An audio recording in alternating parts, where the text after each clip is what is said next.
Hey guys, what's up? It's Charlie here, and today we're going to be looking at 10 shocking facts about Japanese schools. We've likely all gone to school or go to school today, but not many of us have been to school in Japan. You may assume that all schools are the same, but I can assure you there are some shocking facts and differences about schools in Japan. Before we get started, be sure to subscribe to Little Things for more amazing content daily. Also subscribe to Top 10s and hit the bell, and comment done when you've done this for a shout out at the end of our next video.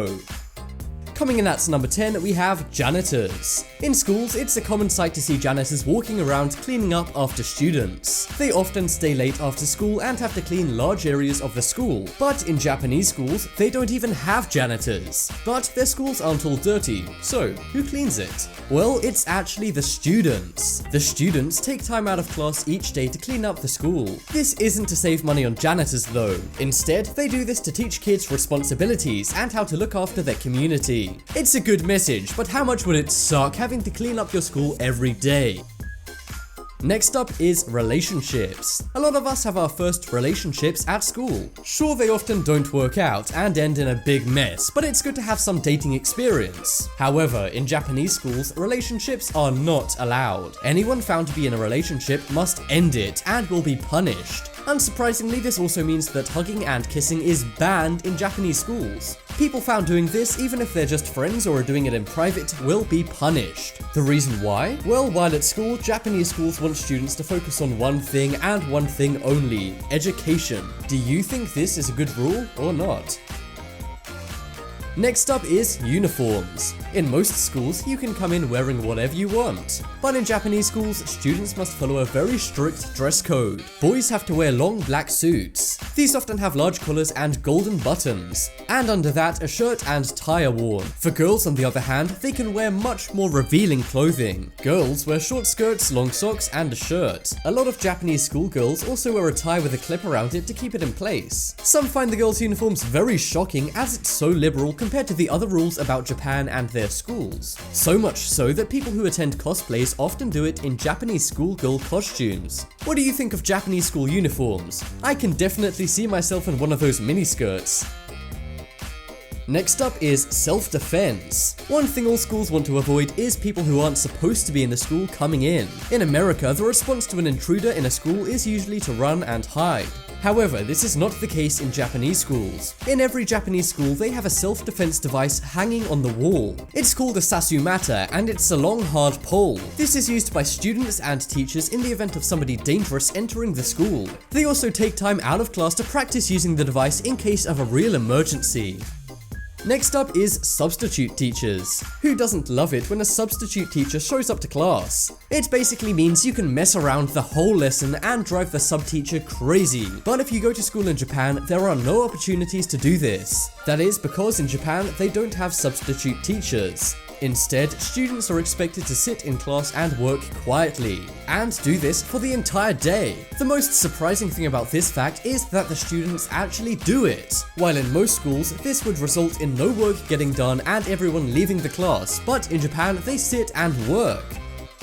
Coming up next, we have vacations. What do you do on vacation? Relax? Play video games? Well, you will not find Japanese students doing this while they're on school break. Instead, they attend out-of-school classes to either brush up on their schoolwork or on other extracurricular activities like art and music. Another fact that proves how dedicated Japanese students are to learning is that while most kids would rush to leave when the school bell rings, in Japan, they stay behind. This is to get extra help from their teachers and to brush up on what they just went over in class.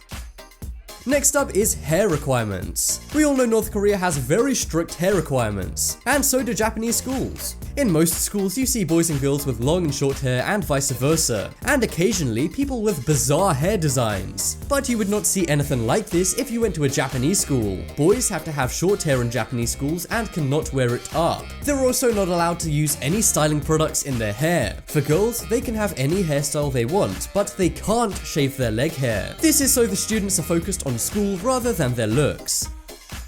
Coming up next is lunch. In most schools, there's an option for hot and cold food.